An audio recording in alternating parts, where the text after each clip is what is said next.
5 సంవత్సరాల కింద తుఫాన్ వచ్చింది. వాళ్ళకి నచ్చిన వాళ్ళకి వాళ్ళకి మెప్పినోళ్ళకి 10 పేర్లు ఇచ్చుకుని 20 పేర్లు ఇచ్చుకుని చేసుకుంటారు. కానీ క్రిస్మస్ పండగ గాని, జనవరి పండగ గాని, సంక్రాంతి గాని, ప్రతి పండగలకి ముస్లింస్ కి ఎవరికి ఏ ఆహారం ఇవ్వాలో ఆయన ఇచ్చాడు రంజాన్ అప్పుడు కూడా. అట్లాగా ఈ 5 సంవత్సరాల మధ్యలో ఏది జరగల. ఇప్పుడు మళ్ళీ జరుగుతున్నాయి అంటే మా అందరికి సంతోషం.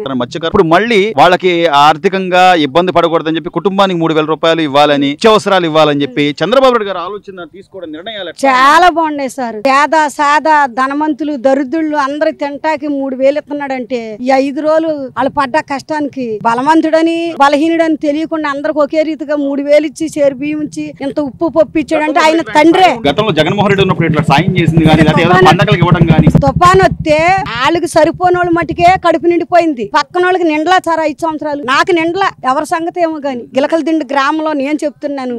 తుఫాన్ అని మా అందరిని పొట్టేపులు తీతారు సార్. వాళ్ళకి నచ్చిన వాళ్ళు తింటారు. ఇప్పుడు నువ్వు అన్నది కార్డుకి ఇంటింటికి ప్రతి ఒక్క ఓటుకి సబురాలు అందరికి ఇస్తున్నారంటే చాలా సంతోషం. తల్లి తండ్రి చేయని సహాయం.